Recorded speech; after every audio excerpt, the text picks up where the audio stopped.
Olá, graça e paz. Nós estudamos no último encontro o Salmo 45.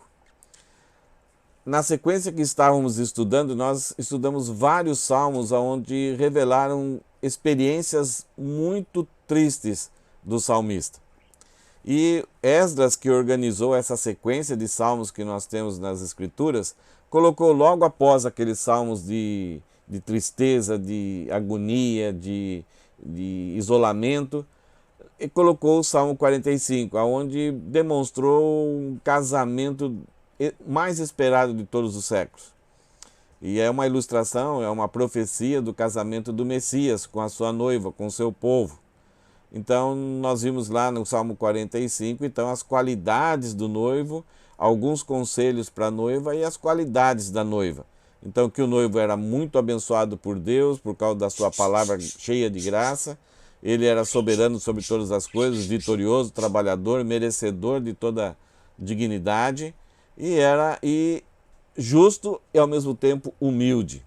Então, e várias vezes a expressão para sempre, para sempre. Então, um noivo que não vai alterar o seu caráter, ao longo do tempo, cada vez mais vai se tornar mais confiável.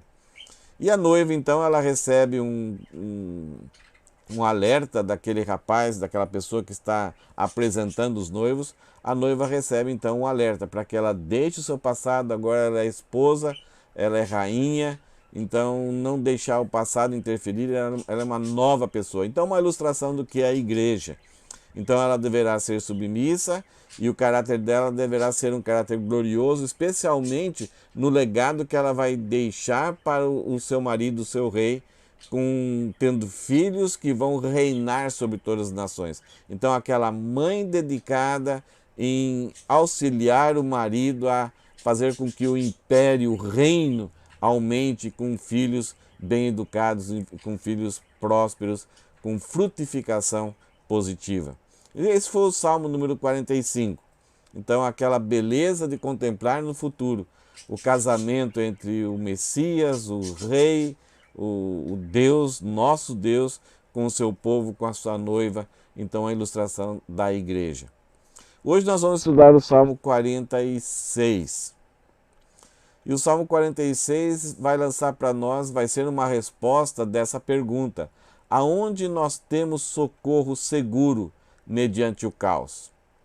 O caos é algo que está tudo fora de controle, nós não temos mais controle sobre nada, nós nem sabemos se haverá possibilidade de livramento, onde nós podemos nos esconder, nos refugiar, quem poderá controlar toda a situação. Porque o caos ele rompe as regras, rompe as leis, tanto da natureza como os contratos estabelecidos de relacionamentos. Então, o caos é como se fosse essa onda aqui dessa imagem, ele vem e nos coloca sobre nós e parece que não há mais salvação. Não tem mais como pedirmos socorro, não encontramos mais ninguém para nos ajudar.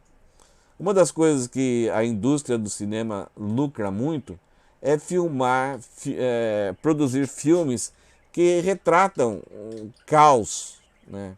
Então, ameaças. Então, nós temos várias ameaças de um grande meteoro sobre a Terra. Nós tivemos aquele filme 2012, então a Terra sendo destruída.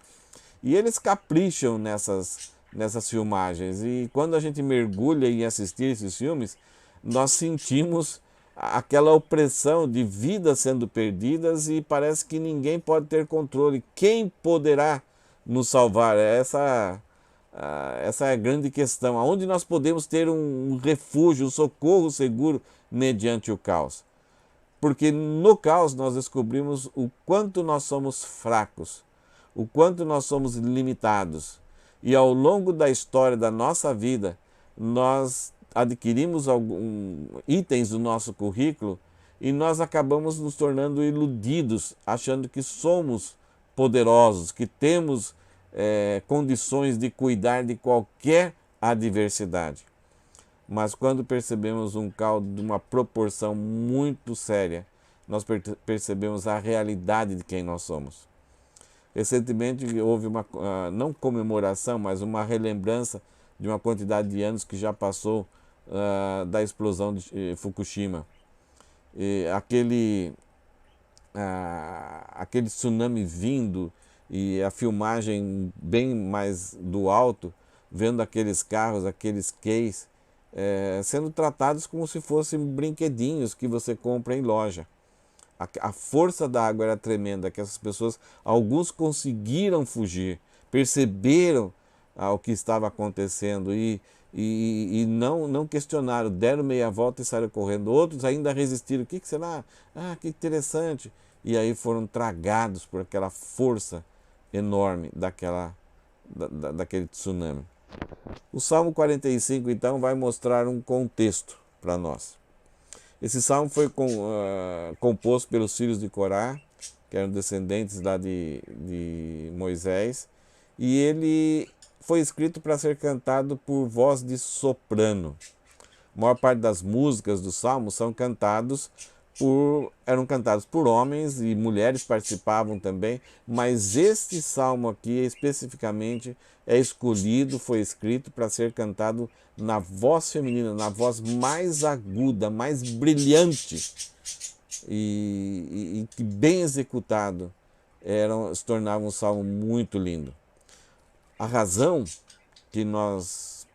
para nós sabermos por que foi escolhido a voz feminina, nós não sabemos, mas desconfiamos que era para esse salmo se tornar muito notório. Provavelmente esse salmo foi escrito depois de uma situação muito grave.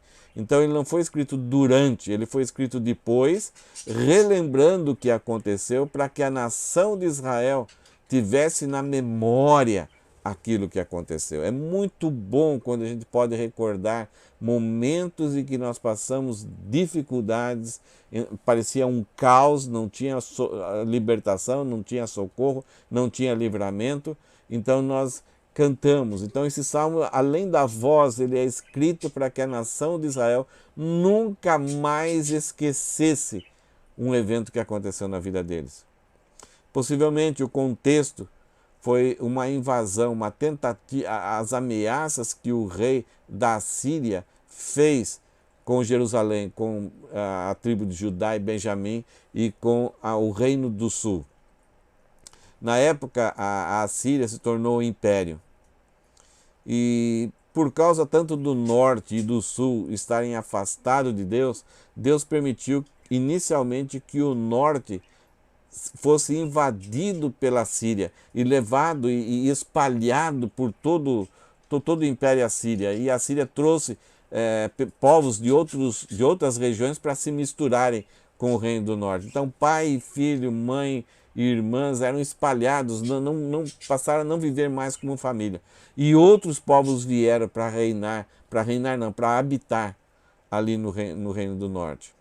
Essa é uma das maiores tristezas que uma guerra, que a orientação de um povo que conquista uma outra nação faz. É a pior coisa, é espalhar as famílias, é espalhar o povo, tirar a ligação que eles têm um com o outro, os vínculos, e tirar a nacionalidade, a identidade desse povo.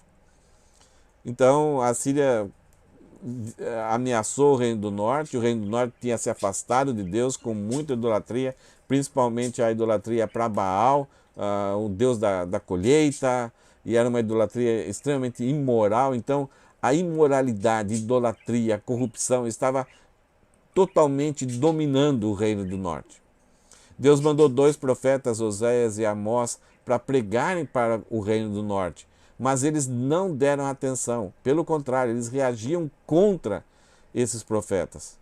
E aí então o Reino do Norte foi espalhado. Deus passa a enviar profetas para o Reino do Sul, para que eles também andassem na linha.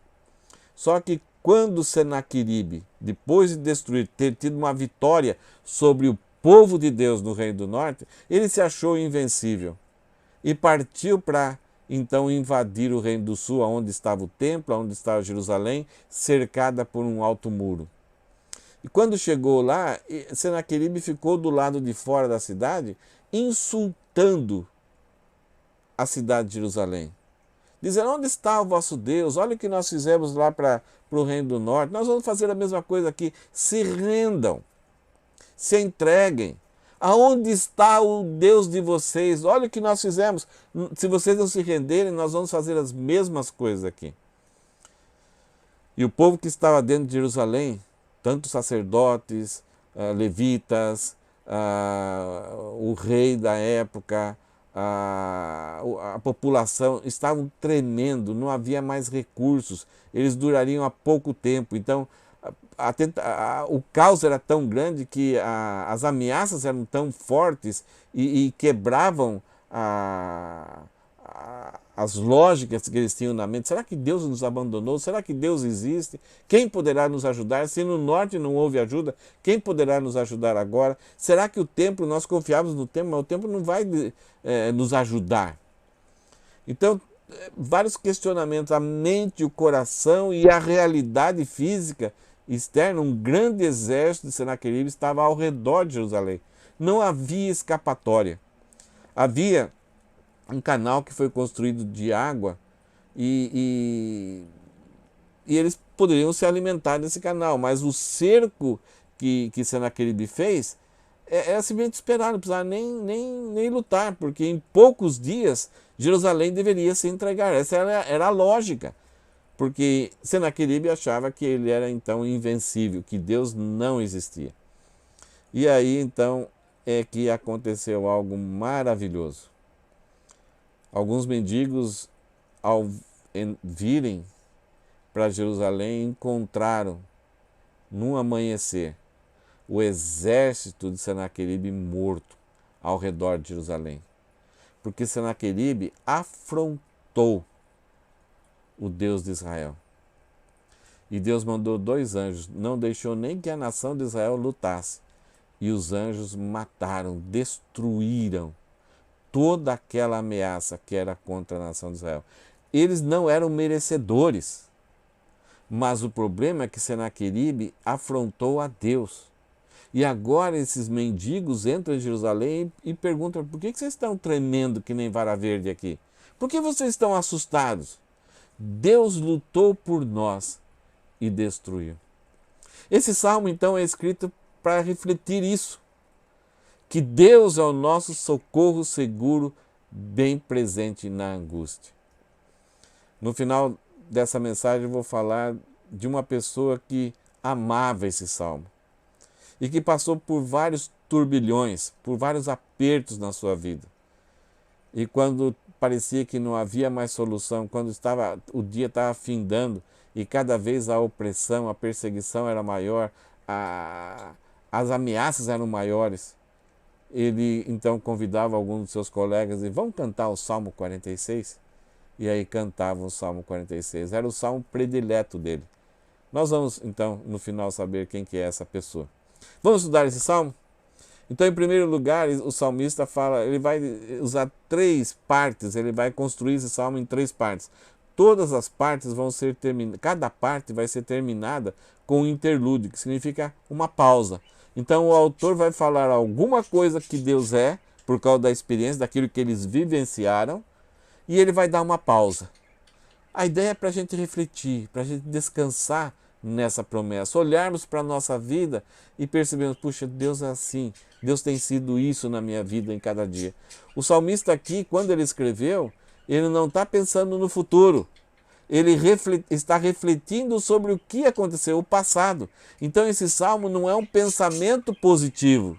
Esse salmo é um reflexo de uma realidade que o povo de Israel experimentou e que talvez eu e você já experimentamos muitas vezes na nossa vida. E quando experimentamos algo e isso se torna um valor, uma confiança na nossa vida, nós conseguimos utilizar mais vezes isso e renovarmos sempre a nossa confiança. Vamos dar uma olhada nesse salmo? Versículo 1 até o versículo 3, então vai falar que Deus é o nosso refúgio e fortaleza. Onde eu posso encontrar socorro mediante o caos? É somente em Deus. Qualquer aliança com qualquer outro povo, qualquer recurso ou as minhas forças são inúteis diante do caos. Mas Deus é o nosso refúgio e fortaleza. Não somente Ele nos abriga, nos protege como escudo, mas Atrás desse escudo, ele renova as nossas forças. Aquilo que está destruindo a minha energia, a minha coragem, Deus me encoraja, me deixa saudável para mim continuar firme atrás do seu escudo. Então, que o salmista fala que Deus é nosso refúgio e força, sempre pronto a nos socorrer em tempos de aflição. Ele está retratando aquele cerco que Senaqueribe fez. Portanto, não temeremos quando vierem terremotos e montes desabarem no mar, que o oceano estrondeie e espumeje, que os montes estremeçam enquanto as águas se elevam. As emoções, as ideias, as ameaças eram tão fortes que para o salmista, aquilo que Senaqueribe estava fazendo era semelhante a esses momentos revoltosos da natureza, essas catástrofes que acontecem com a natureza, que ninguém pode segurar, que ninguém pode deter. E o salmista fala, portanto, não temeremos quando vierem todas essas catástrofes naturais, porque Deus é o nosso refúgio e fortaleza. Ele controla, Ele que criou e tudo está no controle da sua voz e do seu poder. Quantas vezes talvez eu e você já passamos por isso, por essas sensações de tantas revoltas e momentos que a gente precisa de um lugar, que alguém que nos defenda em um lugar de refúgio. E o salmista tinha experimentado, o povo de Israel tinha experimentado que Deus foi o refúgio e fortaleza deles. O socorro bem presente naquele momento de aflição, de caos. Em segundo lugar, o salmista fala que Deus é o suprimento vital.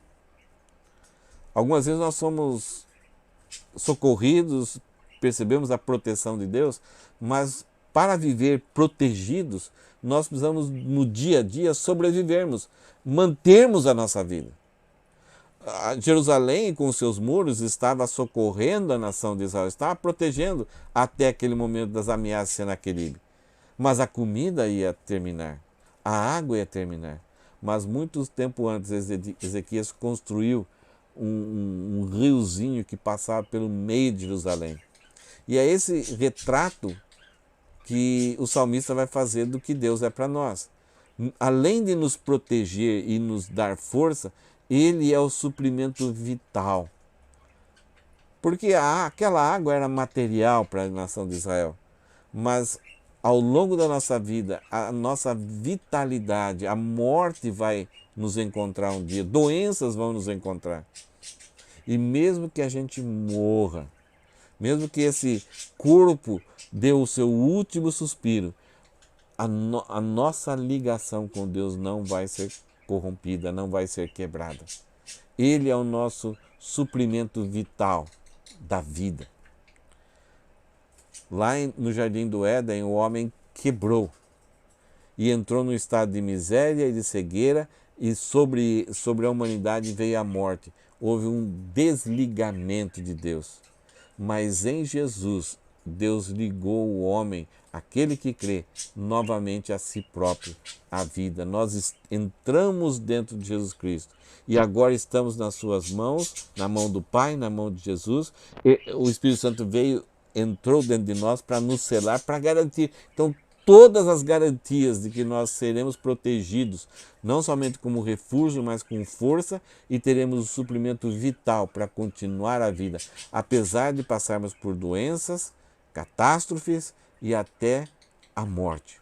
Mas nada nos separará, nada quebrará esse vínculo que o Espírito Santo mantém entre nós e Deus.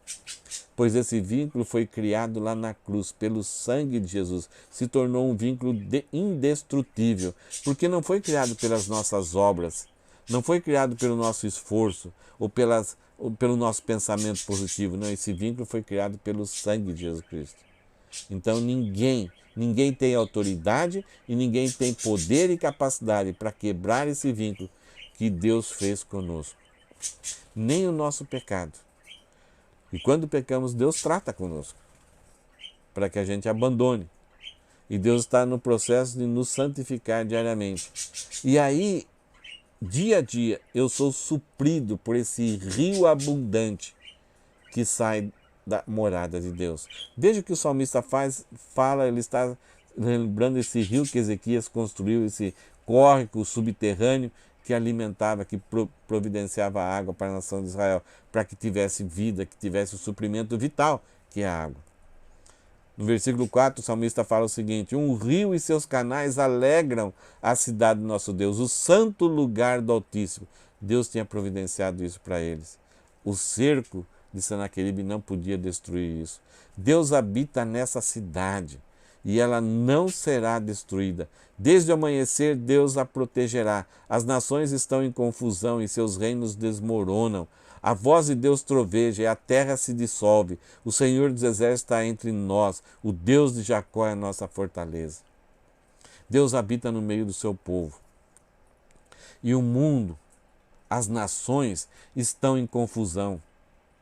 Não entendem, cada dia querem mudar o mundo, nova proposta, novas ideologias, querem implantar um sistema diferente cada dia mais. Estão em busca de algo que possa ser perene, mas há tantas opções, tantas guerras entre eles e as nações estão em confusão.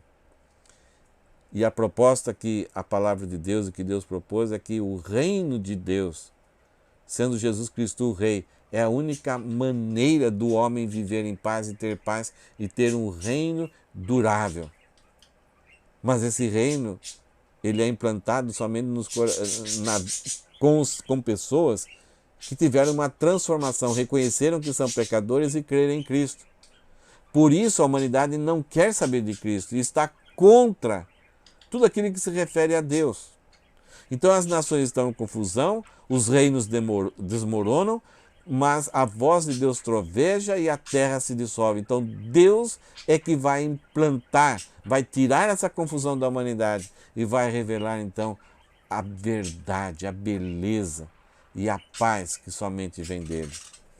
O Senhor dos Exércitos está entre nós, o Deus de Jacó é nossa fortaleza.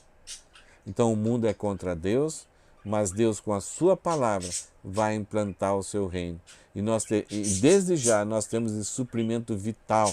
A vida já existe, já habita em nós. Nós somos regenerados. Nós estávamos mortos em nossos delitos e pecados e nós somos regenerados pela palavra do poder de Deus.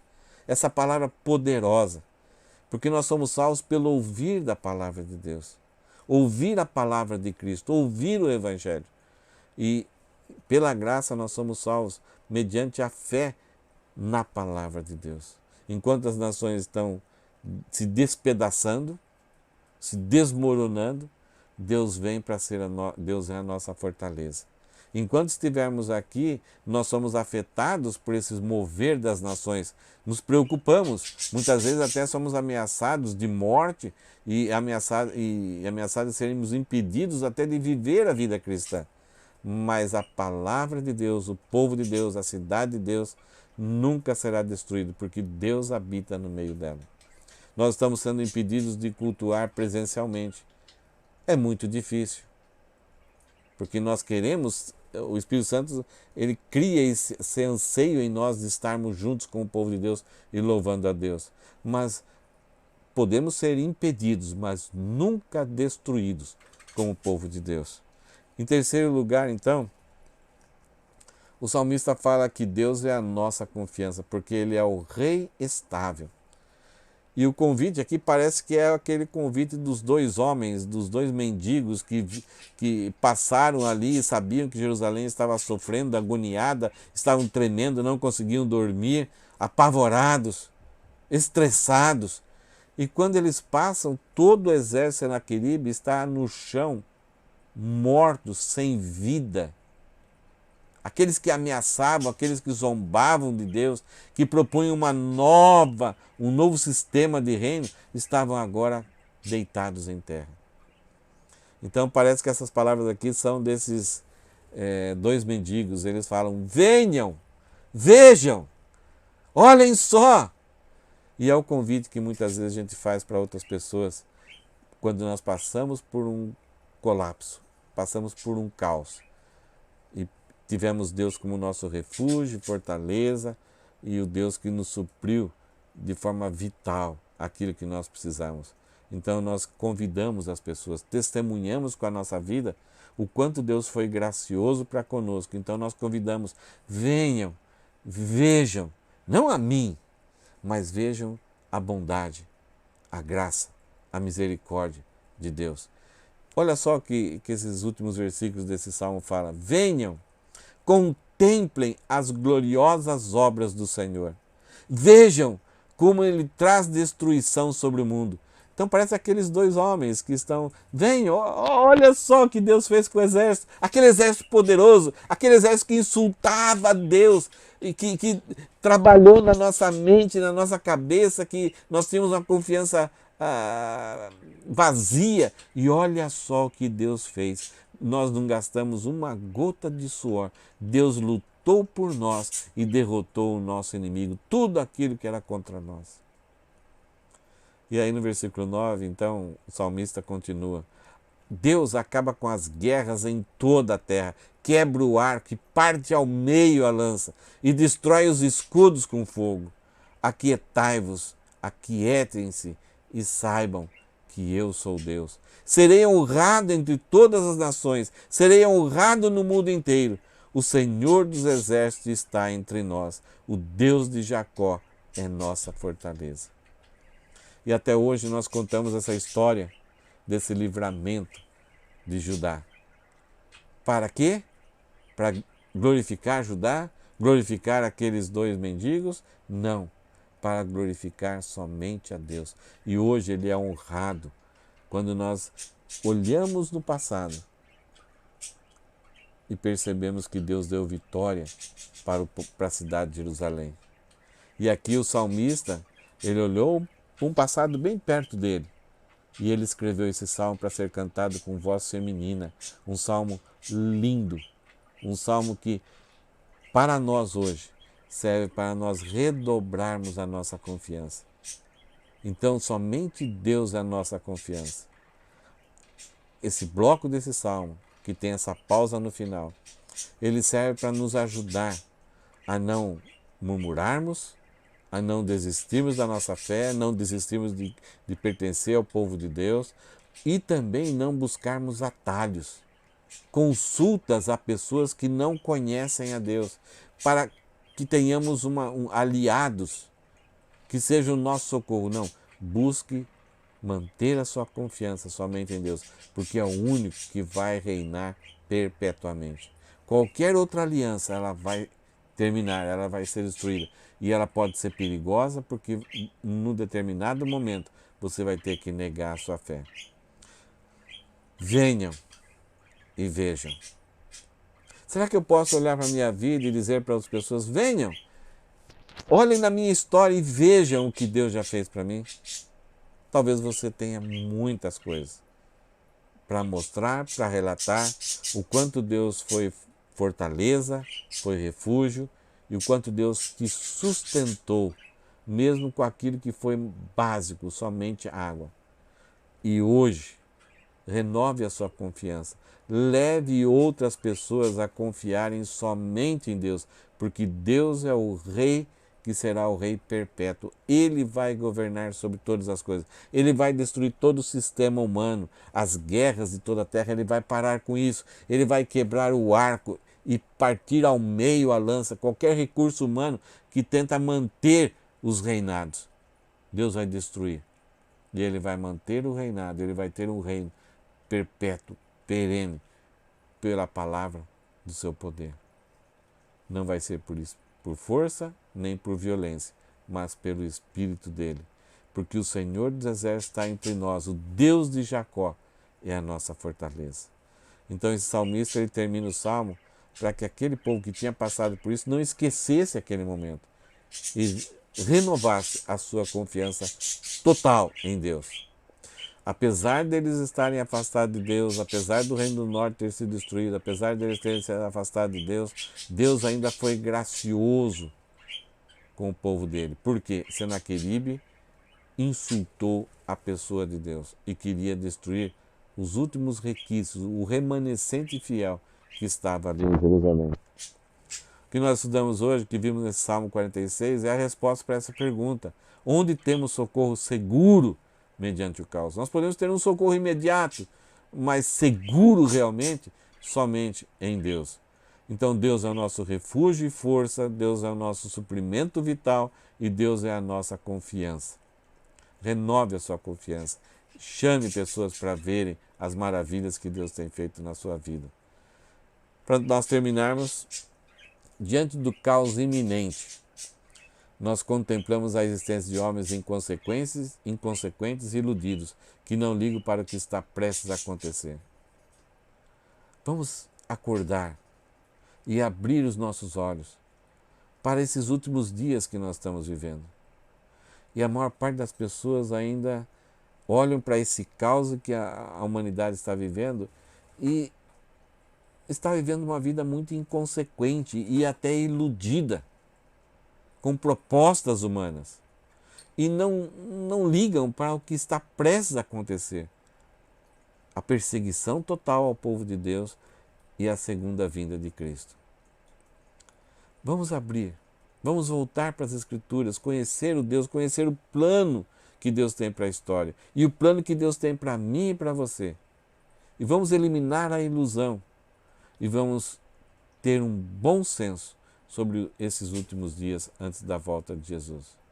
Temos diante de nós, e diante desse caos, nós temos diante de nós a presença de um Deus todo-poderoso que ama tanto os seus filhos, que se importa com os seus destinos e com o sofrimento que atravessa. Deus tem consciência e se preocupa corretamente com o seu povo, com os seus filhos e com as dificuldades que atravessa.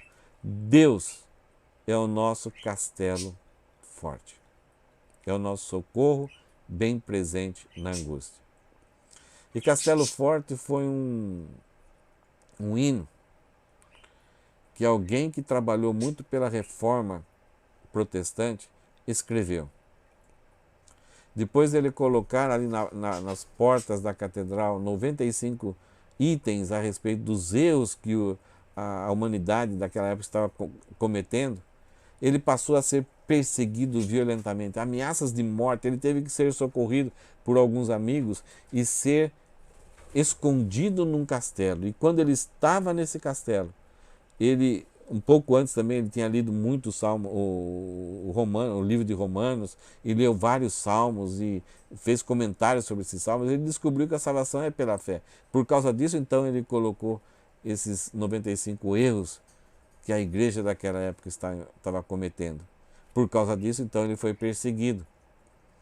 E alguns amigos, então, protegeram ele lá. E cada dia vinha uma ameaça mais forte ainda, para tentar fazer com que ele desistisse e abandonasse aqueles ideais. E outras pessoas também, em outros lugares, estavam com as mesmas ideias dele.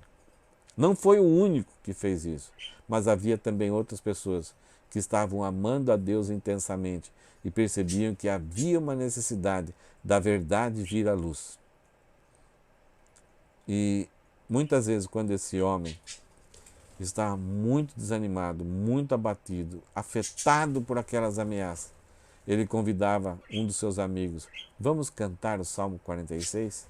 E ao cantar o Salmo 46, o seu salmo predileto, as suas forças, aquele suprimento vital de Deus, vinha, ele bebia da água da vida e ele era encorajado. Essa pessoa foi Lutero.